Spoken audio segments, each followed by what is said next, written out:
Agora sim a gente está gravando, tá? Antes da gente dar início aqui à aula de hoje, tá? Eu queria mostrar para vocês aqui. Vocês verificaram aqui que eu já me adiantei aqui e coloquei aqui a aula de hoje, tá? Que é a introdução do processo de execução, tá? Inclusive com as questões lá. A próxima aula, que é de princípios da execução, ou como modernamente aí a doutrina está classificando, tá? Diretivas do processo executivo.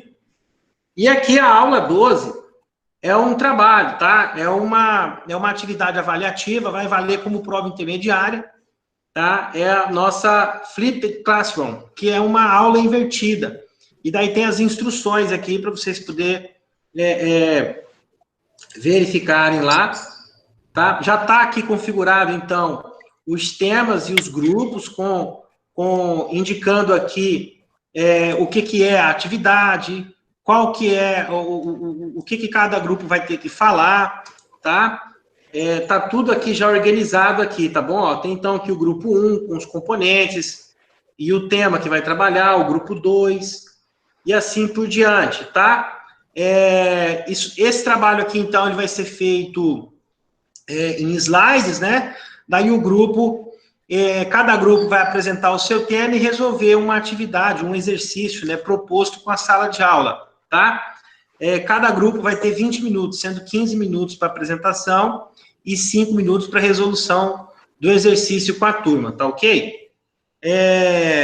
Esse daqui que eu estou falando agora é referente a N2 já, tá? Já é a prova intermediária de N2, tá?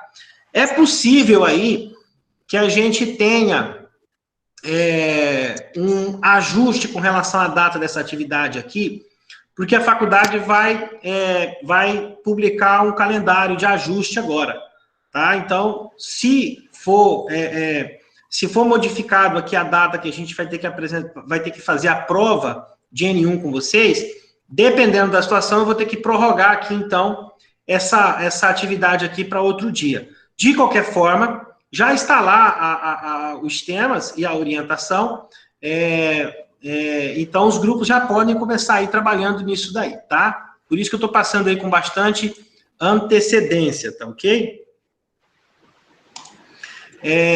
Então, olha só a gente aí, então, recapitulando aí de novo aí, a faculdade já adiantou aí uma nota de que as aulas vão ficar suspensas aí por mais alguns dias, e daí vai ser publicado um novo calendário, tá? Então, depois que a gente tiver esse calendário, aí é que a gente vai saber a data das avaliações, aí a gente vai marcar com vocês, aí a gente vai, isso daí tudo aí vai ser avisado com antecedência para vocês vão receber isso daí, tá? Pode ficar tranquilo aí, tá bom? Então, logo sair a data lá e o calendário ajustado, daí eu também já coloco os avisos aqui no Blue, tá? Para vocês também ficarem atentos, tá? Só uma dica aí que eu dou para vocês, não fiquem aguardando para a próxima aula. Fiquem atentos aí, porque no decorrer da semana vocês podem receber esses avisos, tá? Não fica aguardando aí para a próxima aula, não, que você pode ser pego de surpresa, tá ok? O que eu acabei de dizer aqui é que essa atividade aqui da aula 12 vai valer como prova intermediária, tá? Eu só vou ficar aí de confirmar realmente a data dela, tá previsto aqui para ser no dia... aqui tá incorreto aqui essa data aqui do dia... dia 12/5, exatamente, ó. A única coisa que eu vou precisar aí de confirmar é com relação à data, porque se tiver um ajuste aí no calendário e a gente tiver que aplicar aqui as provas dentro dessa semana aqui, daí eu vou adiar essa data aqui da aula invertida para outra semana, tá? É só isso aí que vai ficar pendente aí. De qualquer maneira, você já está lá, então, com as instruções, os grupos já podem ir se organizando aí para poder realizar a atividade. Vocês entenderam bem isso daqui? Tá? O que eu acabei de falar? Está marcado para o dia 12, mas se a faculdade alterar o calendário, eu vou ajustar. Portanto, não fiquem desesperados, não reclamem antes do tempo, porque eu não estou dizendo que vou aplicar a prova intermediária junto com a prova de N1. eu acabei de falar aqui que eu vou ajustar. Se a faculdade colocar nessa semana aqui a prova de N1, eu vou ajustar o calendário aqui, vou prorrogar essa data aqui para outra semana. Combinado assim, pessoal? Tá? Professor, uma dúvida aqui, que nós todos estamos. A prova de... O senhor está falando de prova de intermediária. Nós já não fizemos a prova de intermediária? Não foi aquele artigo? De N1. Ah, sim. Então, eu acabei de dizer aqui, essa atividade aqui já é de N2. Entendi, então. E estou explicando aqui que se a gente for aplicar a prova de N1 nessa semana, eu vou ajustar o calendário para a gente aplicar a prova intermediária na próxima semana seguinte. De modo que não vai acumular as duas para a mesma semana. Ok? Estou deixando bem claro isso daí. Eu não vou acumular as duas para a mesma semana. Ok. Tá? Se a faculdade passar para a gente aqui dentro do calendário que vai ser publicado, eu acredito que na quinta-feira eles prometeram sair esse calendário até quinta. Se a faculdade ajustar lá para a gente fazer a prova intermediária aqui nessa semana, que é a prova intermediária, não, a prova de grau, a prova de N1, que é o que eu estou imaginando que vai acontecer, eu vou prorrogar essa aula aqui para outra. Tá bom? Ok? Tá, professor, a gente só queria pedir uma coisa. Essa questão da intermediária aí de N2 em grupo. Não, eu já fiz esse teste aí com outras turmas, já com a turma de ética, por exemplo, também já apresentaram um seminário, inclusive, online, tá? Ficou perfeito, ficou muito bom. A gente, inclusive, tem os vídeos aqui, eu vou mostrar para vocês aqui daqui a pouco aqui. Eu tenho lá no meu canal no YouTube, lá as apresentações dos alunos lá. Vocês podem entrar lá e ver, ficou perfeito, ficou top de linha, tá? Vocês têm aí as ferramentas também de comunicação entre vocês mesmo, aí, o WhatsApp. Vocês podem também utilizar o próprio Google, o Google Apresentação e o Google Docs. Ele permite também o compartilhamento dos documentos entre todo mundo do grupo. Então, você consegue aí dividir as atribuições, passar, dividir o trabalho aí para cada um, tá? É tranquilo isso daí, tá? Tem que ser no mínimo um aluno também para poder apresentar, mas nada impede. Lá no seminário, por exemplo, teve grupo que 2, 3 alunos apresentaram. Eles dividiram os slides e fizeram a apresentação e ficou show de bola, ficou tranquilo, tá?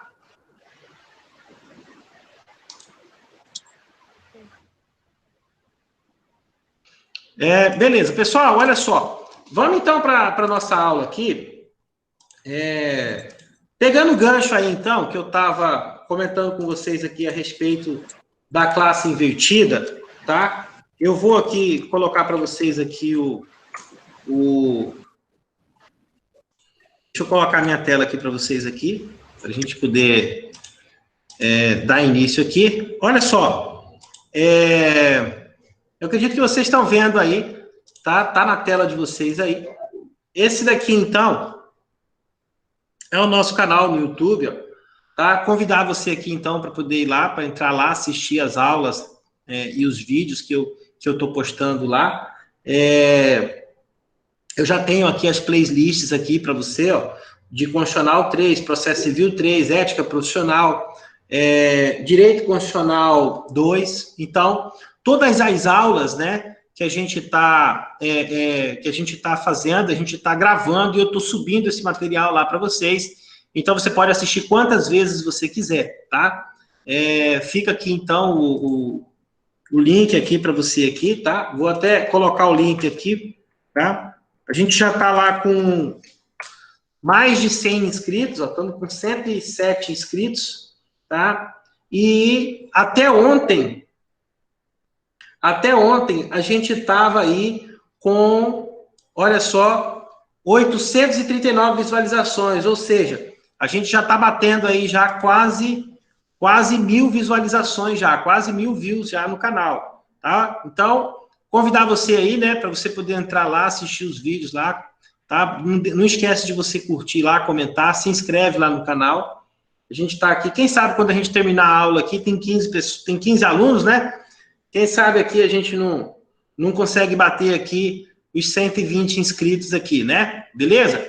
Então, fica aí, então, o convite aí para vocês poderem acompanharem, então, o nosso canal aqui no YouTube, aqui, com as aulas de Direito Constitucional, de Processo Civil 3 e Ética Profissional, tá certo?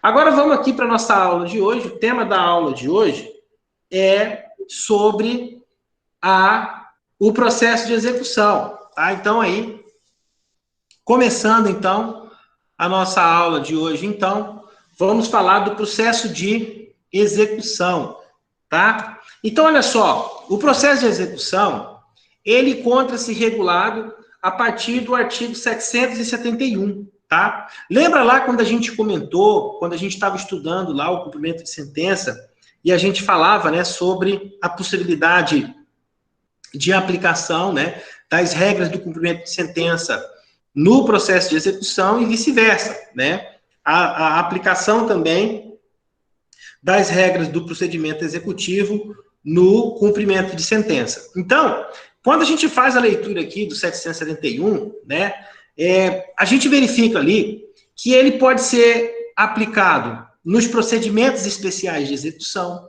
né? Quais são esses procedimentos especiais aí? A gente pode citar como exemplo aí a execução de alimentos, que segue um rito especial. A gente também pode dar como exemplo aí a execução fiscal, né, que também é outra espécie de procedimento executivo especial. Então, por disposição expressa do CPC, o 771 em diante aí se aplica também a esses procedimentos especiais aí de forma subsidiária, tá ok? Que mais aí que a gente vai encontrar também? Ó, aos atos executivos realizados no procedimento do cumprimento de sentença, lá do 525, né, a gente já tinha comentado isso daqui com vocês, né, já desde as aulas anteriores aí, a respeito, né, do cumprimento de sentença, né, e por último aí, a gente também tem aí a possibilidade aí da aplicação aos efeitos de atos ou fatos processuais a que a lei atribui força executiva, tá? Então, basicamente aí, né, o que seria isso daqui? Isso daqui são aquelas hipóteses lá, por exemplo, da tutela de urgência, da tutela provisória, que mais que a gente pode colocar aqui? A gente pode citar aqui também a concessão da tutela na sentença e assim por diante, tá? São diversas aí as hipóteses aí de previsão, né, de aplicação dos procedimentos aqui executivos aqui nesses efeitos ou fatos processuais aqui, tá? Então, sempre que a lei atribui força executiva, é possível também a aplicação da regra do procedimento de execução, tá certo? Vamos lá, então, vamos seguindo em frente aqui. Olha lá, então, no que diz respeito aí aos procedimentos especiais, né? A gente já se referiu aqui, então, à execução a gente já se referiu aqui à execução fiscal, né? E também a gente poderia colocar também aqui as outras espécies aqui também, ó, né? A gente pode citar aqui a execução hipotecária no âmbito do sistema financeiro. A gente pode também citar como exemplo aqui a execução dos bens gravados em alienação fiduciária, né? Aqueles financiamentos habitacionais lá da Caixa Econômica, quase todos eles aqui seguem esse rito aqui, tá? E que mais aqui? Todas as modalidades de tutela executiva diferenciada, tá? Então, o CPC aqui, ele vai se aplicar de forma subsidiária em todas essas modalidades, então, executivas, tá?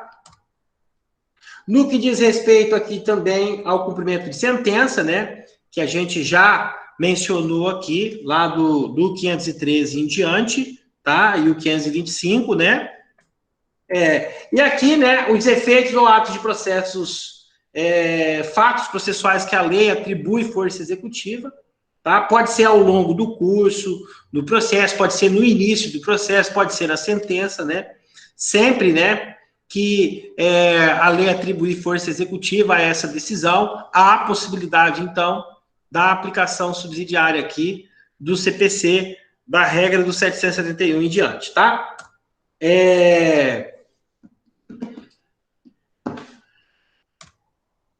E olha só, outra coisa aí também que eu quero destacar para vocês aí, tá?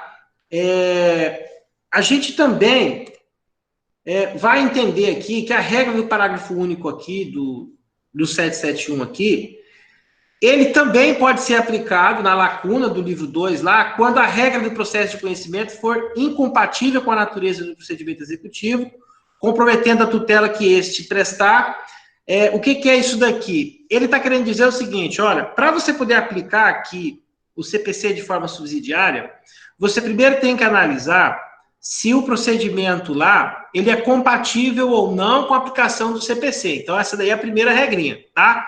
Só é possível aplicar aqui, então, o CPC se o procedimento for compatível, tá? Então, por exemplo, aqui, ó, da presunção de veracidade lá decorrente da falta de defesa do demandado, lá da regra do 344, que não pode aplicar a revelia do exequente na ação de embargos à execução.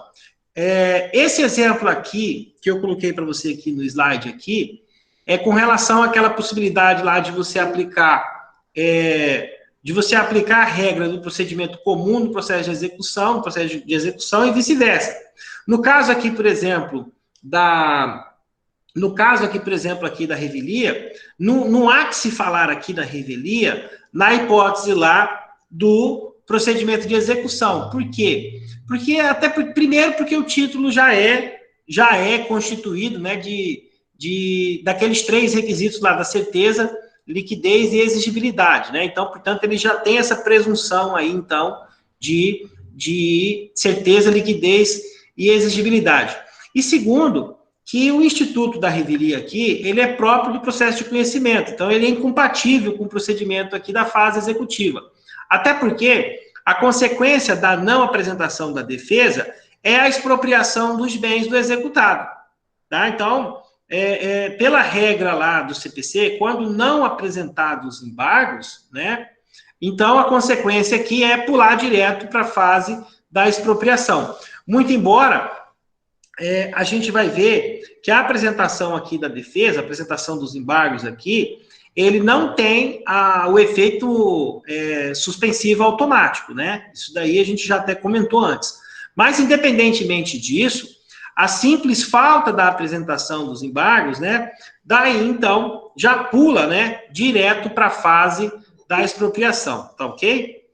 Essa que é a consequência, tá? Por isso que é impróprio a gente falar aí, né? Na ocorrência aí de revelia na fase executiva, tá ok?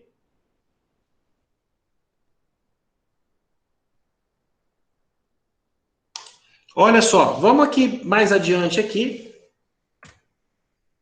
Então, olha só, não serão aplicadas, então, as regras, então, do procedimento executivo, quando, em que situações? Quando houver disposição expressa, ou seja, quando a lei atribuir, né, que você vai utilizar outro procedimento, ou procedimento especial, e quando houver incompatibilidade procedimental que comprometa a prestação da tutela executiva, tá? Então, nessas duas situações aqui, se a lei especial, ela já preconiza, né, a disposição expressa aí com relação à utilização, qual procedimento vai utilizar, daí não se aplica, então, o CPC 2015, tá? E também quando ele for incompatível. Deixa eu ver o que mais aí que eu quero colocar para vocês aqui.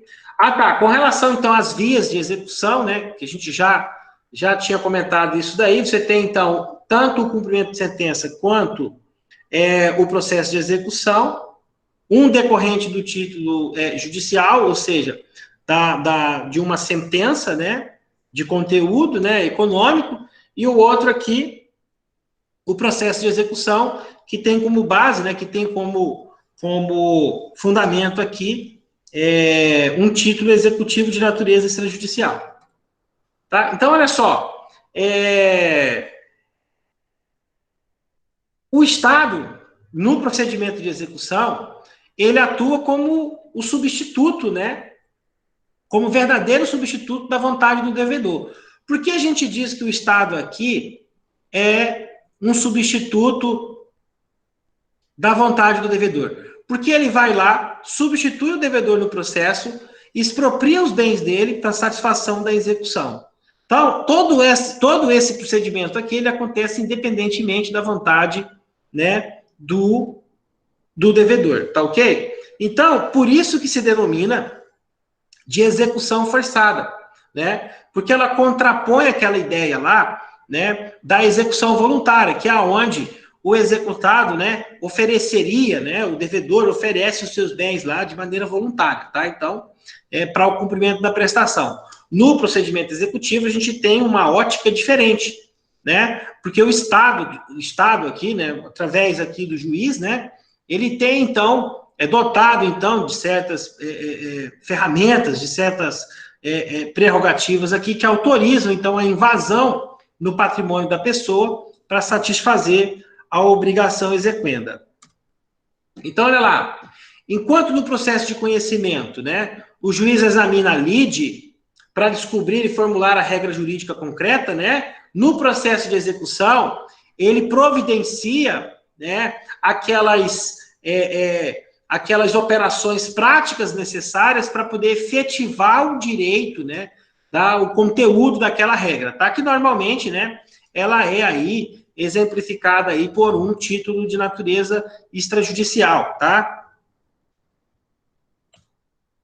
Em outras palavras, o processo de conhecimento, né, ele tem por objetivo a declaração de um direito, enquanto que o processo de execução, ele já destina-se à própria satisfação do crédito, tá? O que mais aí que eu quero destacar para vocês aqui? Olha lá, no processo de conhecimento, o juiz julga, ele decide uma matéria, tá? Enquanto que no processo executivo, é um procedimento por meio do qual existe uma coação para o pagamento.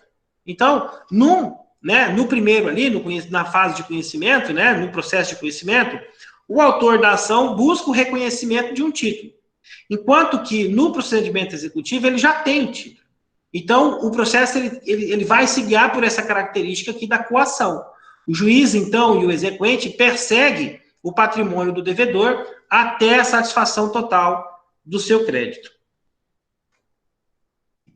Então, olha só, diferentemente lá do processo de conhecimento, né, o procedimento executivo, ele não é dialético, tá? Então, é por isso que o contraditório e a ampla defesa nele é mitigado, tá? Ele é mitigado. Tanto é que se a gente analisar lá, pela regra expressa lá do CPC, a gente já tem um rol de matérias, né, que podem ser arguíveis tanto no cumprimento de sentença quanto no procedimento executivo, tá? Então, por isso se diz, então, que a natureza desse processo aqui, a natureza do processo executivo, né, ele não é dotado daquelas mesmas características do contraditório e a ampla defesa que a gente encontra lá na fase de conhecimento, lá no processo de conhecimento, tá?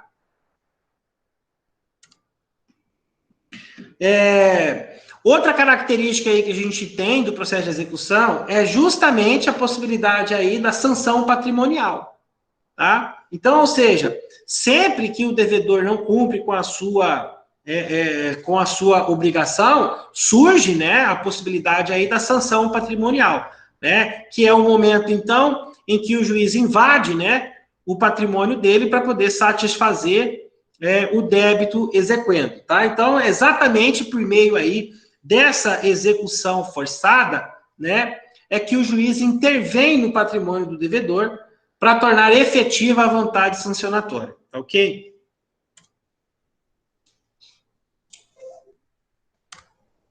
Então, olha lá, a execução forçada, ela pode atuar, então, de duas maneiras. Ela pode ser uma execução específica ou por meio de uma execução da obrigação subsidiária, tá? Na execução específica, ela realiza o órgão executivo aí, ele busca, então, a prestação devida, como, por exemplo, a entrega ao credor da própria coisa devida ou a coisa que corresponde precisamente ao título do crédito. Enquanto que, na execução obrigatória subsidiária, o Estado expropria bens do devedor inadimplente, com o produto deles, propicia ao credor um valor equivalente ao desfalque patrimonial do derivado. Então, olha só, o que acontece aqui? No exemplo anterior ali, a gente viu aqui, ó, no exemplo anterior aqui, ele busca a própria coisa, o próprio bem.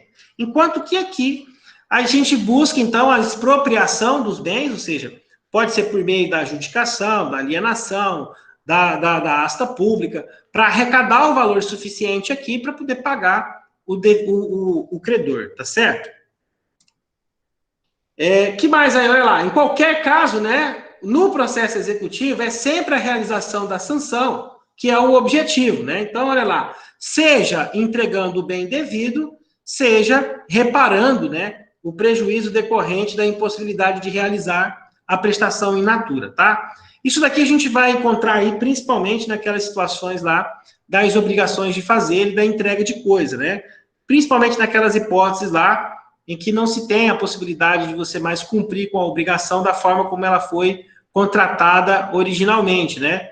Exemplo aí mais comum que a gente tem aí pode ser a pintura de um quadro, por exemplo, né? Você contrata lá o pintor para poder fazer a pintura, de repente o camarada morre. É obviamente aí que você morre, não, ele fica doente, um exemplo, para ficar mais fácil aí para a gente entender. Ele fica doente, ele adoece, de modo que ele não consegue, ele não vai conseguir cumprir com a prestação. Evidentemente que, como se trata de uma prestação personalíssima, você contratou ele para poder fazer o trabalho, né? Não será possível ele entregar o que ele prometeu, então você vai ter que procurar aí um meio que vai substituir, né, o bem que você contratou com ele por uma reparação, né? Então, com certeza, essa obrigação aí vai ser convertida, então, em perdas e danos, né? O que a gente pode imaginar, por exemplo, agora, na época do Covid-19, são os contratos, por exemplo, dos shows dos artistas, né? Imagine aí quantos contratos aí que não estão sendo possíveis de serem cumpridos, né? Então, obviamente que está gerando aí um prejuízo muito grande para essas pessoas que contrataram os artistas e eles não podem lá realizar o show, tá? Então, esse mecanismo aí, provavelmente, né, isso daí tem que ser convertido aí, então, em perdas e danos, para que haja uma reparação aí com relação a essas pessoas aí que contrataram esses serviços aí e, porventura, não vai ser possível o cumprimento da forma como eles contrataram originalmente, né? Que mais aí que a gente vai encontrar aqui, ó? Olha só há execução forçada quando o devedor descumpre a sua obrigação e deixa de satisfazer o crédito a que se acha sujeito no tempo e forma devidos, tá? Então, por isso que o impedimento, né, o pagamento, né, ele impede a execução por propor e elide, né, a que já foi proposta, tá? A gente vai estudar sobre isso daí, inclusive é objeto aí do trabalho que eu passei para vocês aí. Uma das formas de extinção da execução é o pagamento, tá? Então, a expropriação, ela só se justifica, né, até o pagamento. Se houver o pagamento, então, ela tem um condão aí de encerrar aquela execução que já está em andamento e de inibir qualquer uma que tivesse por ser proposta, tá? E os meios de execução, a gente até já comentou sobre isso daqui também em sala de aula, que são os meios de coação e os meios de subrogação, né? Os meios de coação tem a multa, a prisão, que se apresentam aí como instrumentos intimidadores, né? E os meios de subrogação são aqueles, então, que o Estado substitui a vontade do devedor, tá? Então, nesse caso aqui, né, ele seria aquelas hipóteses lá em que há uma invasão, né, de fato no patrimônio da pessoa, porque daí você expropria aquele patrimônio lá, retira, né, do devedor para poder satisfazer o débito, tá? Que mais aí que eu queria destacar para vocês aí também, ó, com relação aí à questão dos meios típicos e os meios atípicos, né, que a gente já comentou também em sala de aula, na regra lá do 139, inciso 4, né, a gente tinha na sistemática aí de 73 um rol, né, de medidas típicas, né, o penhora de bens, são as consultas que são feitas, né, do patrimônio do devedor, tá? E depois aí com o advento do CPC de 2015, a gente teve aí também, né, o chamado Poder Geral de Cautela, que admite aí também a imposição de outras medidas, né, por parte do juiz aí, que extrapolam, né, essas medidas tradicionais, né? Aqui a gente está falando aqui, por exemplo, aqui da suspensão do passaporte, da suspensão da CNH e assim por diante, né? O bloqueio do cartão de crédito, né? Todas essas medidas aqui, então, são intituladas aí de medidas atípicas, né? A gente viu também lá em sala de aula, né? Teve até decisões aí contra o poder público, por exemplo, determinando até o corte de energia elétrica, né? De município, do estado lá, para poder cumprir determinação judiciária e assim por diante, né? São dessas hipóteses aqui, então, que a gente está tratando aqui da regra do 139 do inciso 4, tá?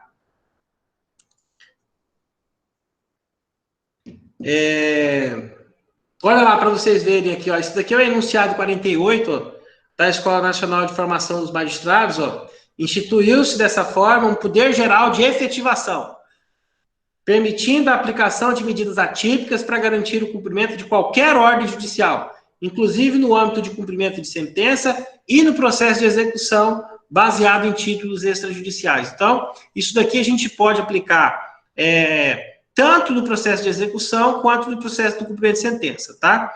A gente já tinha comentado isso daqui, sobre a aplicação disso daqui no cumprimento de sentença, né? E aqui, no procedimento executivo, também é ampla aí a aceitação aí também da aplicação do 139, inciso 4, tá? Outra coisa aí, vocês lembram, né? É só em caráter extraordinário, portanto, então, não pode ser encarado como regra geral, e sim como exceção, tá? E exige aqui também o esgotamento dos meios tradicionais, tá? Isso daqui ainda continua valendo aqui, então, aquelas mesmas diretrizes lá que a gente já tinha visto lá na fase do cumprimento de sentença. Quando a gente traz isso daqui para o processo de execução, também tem que se levar em consideração essas duas premissas aí, tá? Tanto com relação à questão do esgotamento dos meios, como também com relação à excepcionalidade da medida, tá? Outra coisa aí que eu quero destacar para vocês aí, com relação também à autonomia do processo executivo em relação ao embargo de declaração, tá? O que acontece aqui? A gente sai daquele modelo tradicional, em que, lá no processo de conhecimento, em que o devedor apresenta a defesa dentro do próprio processo. Aqui a gente tem uma situação diferenciada, tá? No processo de execução, o embargo, ele é autônomo em relação ao procedimento executivo, tá? Então, você tem aqui a possibilidade da execução caminhar, né, independentemente, tá, do caminhar do embargo à execução. O que significa isso daqui na prática? Significa dizer que, se o embargo à execução não atribuir o efeito suspensivo para a execução, os dois vão caminhar separadamente, tá? Daí, qual é a consequência aqui? Lá na frente, se o embargo do devedor, né, ele for julgado procedente a favor do devedor, daí o exequente tem que ressarci-lo, tá? Então, mas considerando aí aquelas características aí do título, né, que a gente comentou lá no início da aula, né, da certeza, da liquidez, da exigibilidade, e principalmente aí, em razão aí da autonomia desses dois, dos procedimentos, tanto da execução quanto do embargo, por isso da possibilidade dos dois caminharem separadamente, tá? Então, enquanto o juízo está tocando a execução, fazendo a expropriação dos bens, ao lado disso daí corre o procedimento do embargo à execução, tá? Então, de forma separada. Portanto, é uma das hipóteses aí do ordenamento jurídico, né, em que a defesa do processo, né, ela se constitui, na verdade, de um segundo processo autônomo que é distribuído, apensado ao primeiro, tá? Mas ambos, né, seguem separadamente, tá? A única possibilidade aí deles andarem juntos é se houver a atribuição do efeito suspensivo lá do embargo, quando você apresenta o embargo, tá? Então, se o juízo aí deferir o efeito suspensivo da execução, tudo bem, tá? A execução fica sobre estado, e daí, depois que você julga o embargo à execução, daí sendo acolhido o pedido, extingue a execução. Não sendo acolhido o pedido ou acolhido em parte, né, aí então dado sequência no procedimento executivo, tá? Mas essa daí é a exceção à regra. A regra geral do CPC, né, é o caminhar aí distante, né, ou seja, separado tanto do procedimento executivo com relação aos embargos do devedor. Deixa eu ver o que mais aí que a gente tem para poder comentar também. Ah, tá, ó, com relação também à diferença entre o cumprimento de sentença e o procedimento de execução, tá? A diferença principal entre os dois aí é que um decorre de um título judicial, ou seja, de uma sentença, né? Então, ele é oriundo de um processo de conhecimento, enquanto que o outro, ele é oriundo de um título de natureza extrajudicial, tá? Então, basicamente aí, a principal diferença que tem entre os dois é essa daí.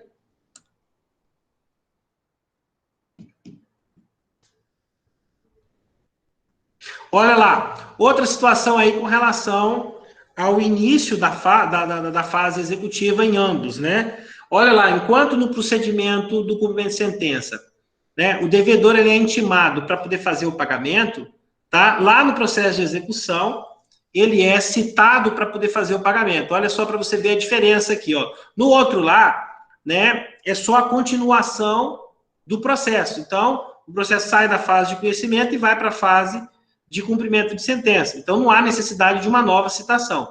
Já aqui no procedimento executivo, tem necessidade de citação, tá? Então, essa daí também é uma característica importante aí que diferencia os dois, tá? No cumprimento de sentença, o prosseguimento, né, do processo é feito mediante simples intimação, tá? Enquanto que aqui, no processo de execução, tem necessidade de citação, tá? A citação segue lá a regra geral do CPC. Pode ser feito, então, por meio de oficial de justiça, por meio de AR, e até, em alguns casos, pode acontecer também a citação por edital. Muito embora, tá? Até queria comentar isso daqui com vocês aqui, né? A citação por edital no procedimento executivo, ela só é proveitosa quando já tem bens em garantia do juízo. Ou seja, quando você já tem bens localizados do devedor. Até porque, no procedimento executivo, você não persegue a pessoa, e sim o patrimônio dela. Tá? Então, não faz sentido você pedir a citação por edital se você não encontrou nenhum bem. Tem muitos juízes que até indeferem, porque não tem utilidade nenhuma. Não tem utilidade nenhuma. Vai citar a pessoa por edital, sim. E daí? Tem bens? Não, não tem. Então, vai adiantar no quê? Em nada.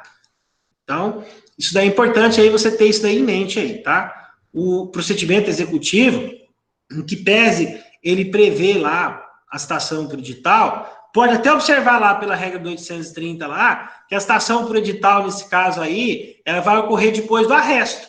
Aí sim, faz todo sentido, né? Então, você faz o arresto, encontra os bens do devedor, daí como você não sabe o endereço dele, ou ele está em local incerto, ou já houve, né, tentativa, já se esgotaram as tentativas da citação, daí o que você vai fazer? Vai pedir o arresto, e aí sim, né, depois que você tem, então, localizou bens do devedor, daí você pede a citação por edital, que é para poder convolar o arresto, né, em penhora, beleza? Entendeu aí a diferença, né?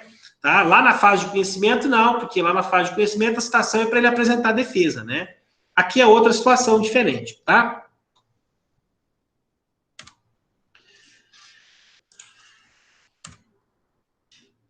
Deixa eu ver aqui, então, o que mais aí que a gente pode destacar aqui. Olha só, então, né, para a gente sintetizar aí o que a gente falou aí, né, em termos de diferença aí de cumprimento de sentença e processo de execução, ó, na sentença condenatória, né, são os títulos judiciais equiparados aí, né, o remédio, então, é o cumprimento de sentença, e para os títulos extrajudiciais, são aqueles lá do 784, né, cabe, então, o processo de execução provocável pela via executiva, que é independente de qualquer assentamento prévio do processo de conhecimento, tá? Então, a diferença básica aqui é que você não precisa de uma sentença para executar, tá? Qualquer um, né, daqueles títulos executivos que estão enumerados lá no rol do 754, você pode se valer, então, diretamente da ação executiva, tá? Bom, pessoal, olha só, o que eu tinha para poder comentar com vocês aí, acerca da introdução, né, do processo de execução aí, tá? Então, já está aí colocado para vocês, né? Deixa eu só atender aqui algumas perguntas aqui que foram feitas aqui, tá? Júlio, a questão aí que você colocou aí, tá? Do exercício lá já foi resolvido, tá? Já foi resolvido, tá? O trabalho não era avaliativo, tá? Foi só um erro lá na hora de configurar lá o exercício, daí gerou essa aflição aí em vocês aí, mas já foi resolvido, tá ok? Tá? Até o Enoque aí esclareceu aí, né, que não estava valendo pontuação, tá? Por isso que eu coloquei lá a questão aí de ter atribuído aí o valor 0 para a atividade, é porque ela era só para poder compor aqui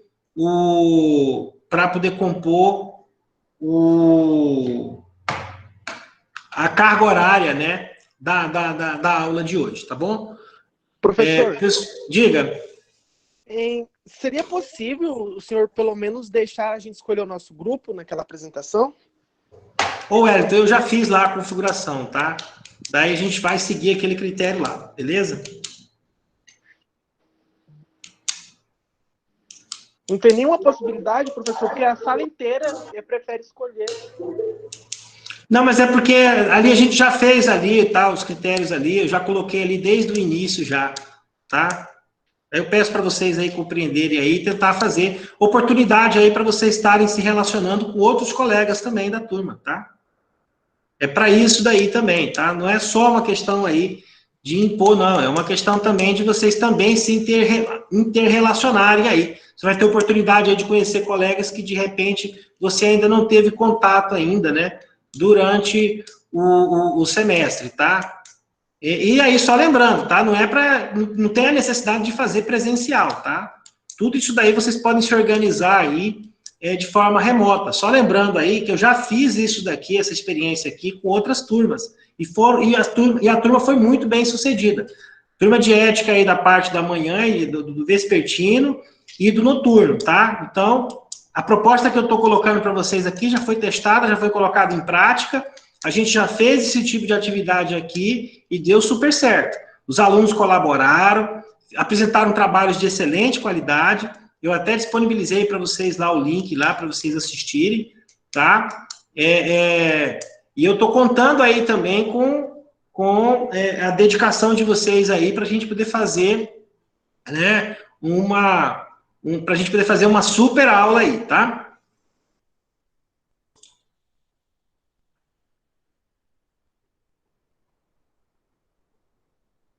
O Júlio está perguntando aí sobre a conferência, a única matéria que não está aparecendo. Não entendi, Júlio, qual que é a sua pergunta? Não entendi a pergunta do Júlio. Júlio, qual que é a sua pergunta, Júlio? O que não está aparecendo?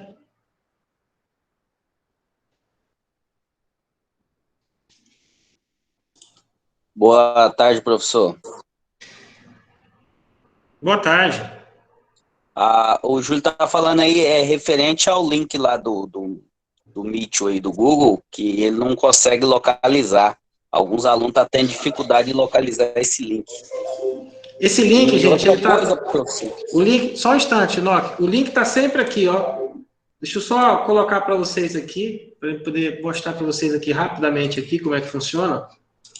O link, ele está sempre aqui. Quando você abre a página aqui do Blue, daí você vem rolando aqui embaixo aqui e tem as datas das aulas, ó.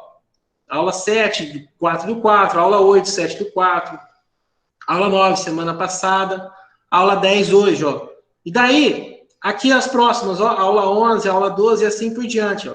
Então, por exemplo, aqui, na aula do dia 10 aqui, tem aqui, ó, link para conferência, tá? É só clicar aqui e ele já leva lá para o link da aula, tá ok?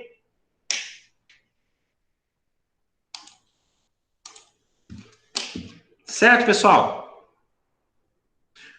Bom, deixa eu fazer aqui, então, a chamada aqui, para a gente poder finalizar aqui, então.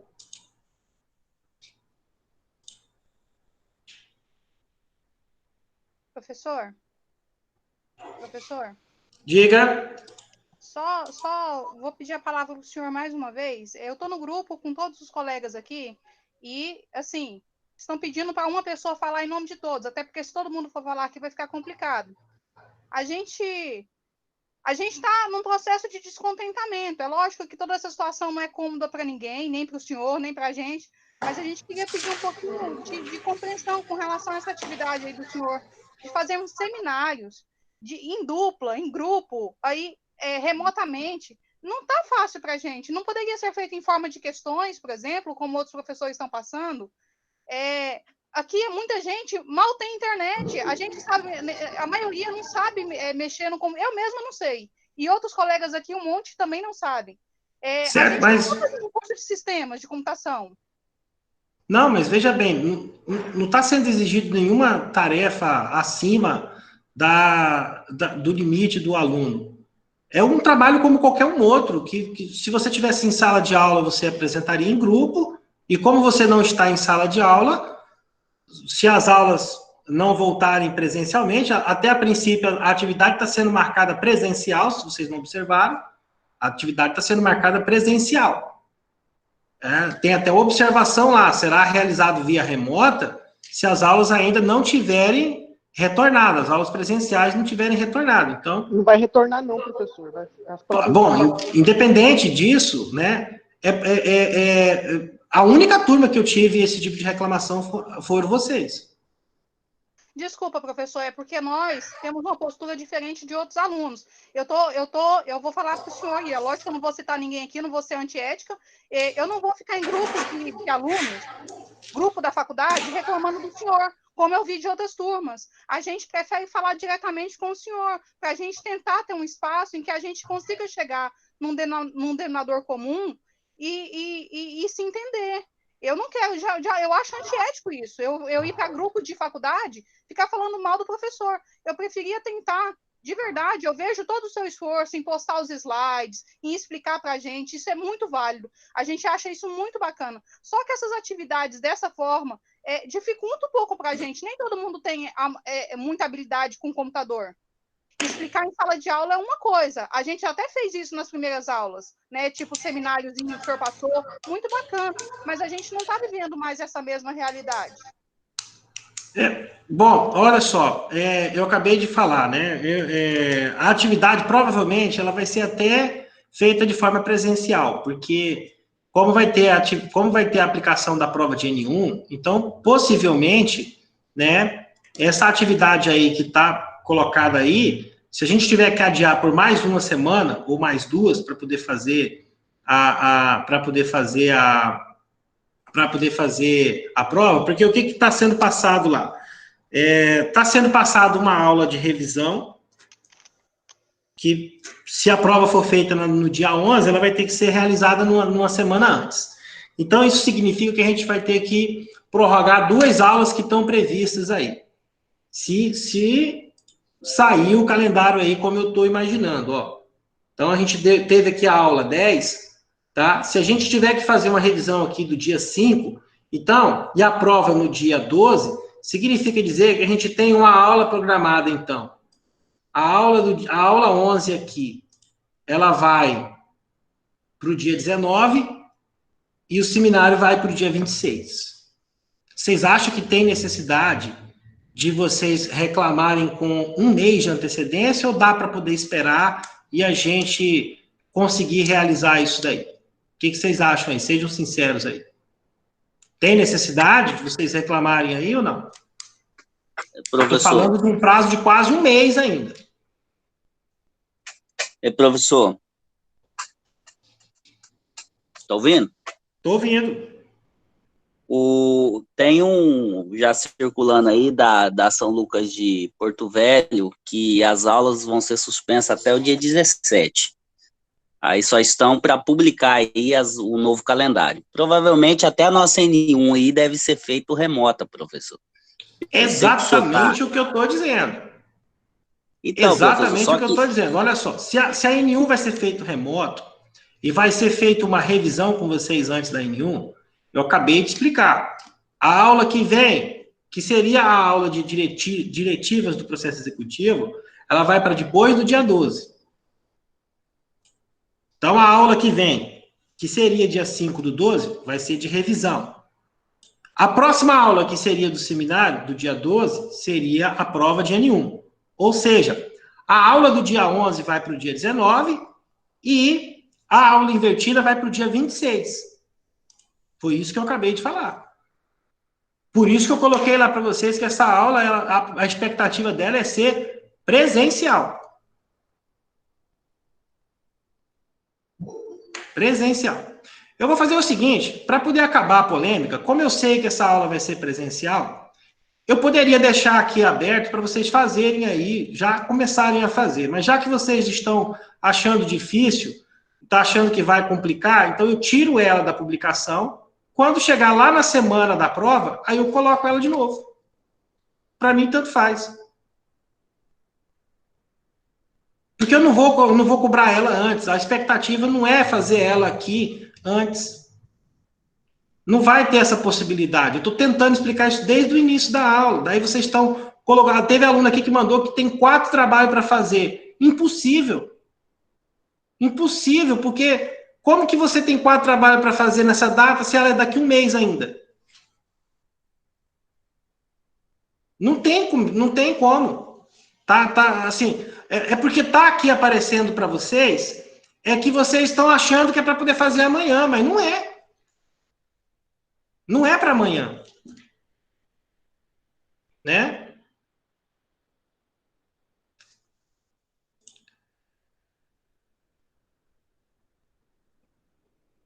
Então, assim, o que eu vou fazer aqui, então? Eu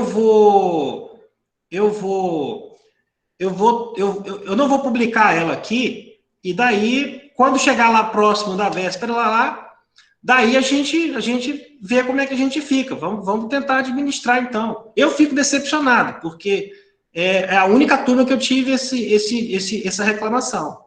Eu combinei isso daqui com as outras turmas, e a gente conseguiu desenvolver numa boa. Tá? Mas não tem problema. A gente administra isso daqui. Né? Vamos tentar fazer um consenso aí, então.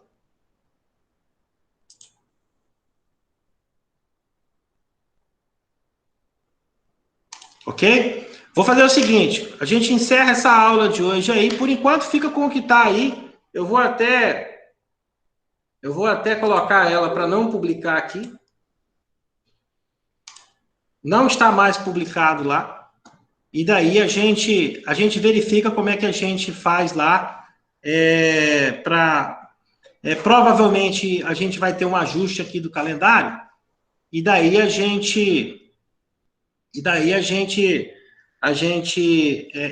reprograma essa atividade aqui, então, para depois, tá? A minha ideia aqui era a gente antecipar e vocês já irem se organizando aí, mas se vocês não estão assustados aí, então a gente faz assim, então, eu já até coloquei ela ali como invisível. Quando sair o calendário ajustado aí, daí a gente pega e reprograma a atividade de novo, com a data correta, com o prazo correto, e aí a gente também já avalia como é que a gente vai fazer. Provavelmente a gente vai fazer isso daí presencial, tá? Tranquilo, sem problema nenhum. Tá? Alguém tem mais alguma pergunta aí para poder fazer?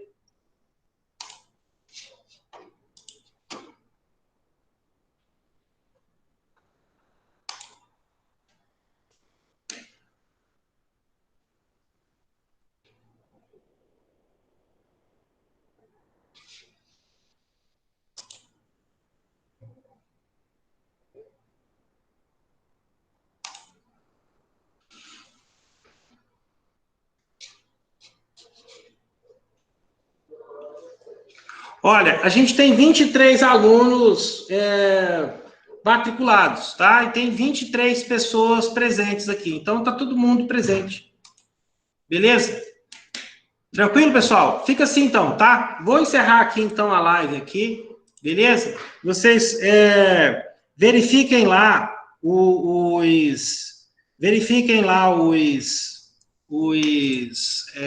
as atividades lá, tá? Daí, pessoal, vocês fazem lá, então, as atividades lá e depois vocês postam aí, tá? Se alguém tiver alguma dúvida aí, tá? Daí também pode mandar lá para mim, lá por mensagem lá, ou pelo Blue, tá? Vou me despedindo aqui, então, de vocês aqui, tá? Até a próxima aula aí, nesse mesmo horário aqui, nesse mesmo canal. Beleza, pessoal? Fiquem com Deus aí, até mais, tá?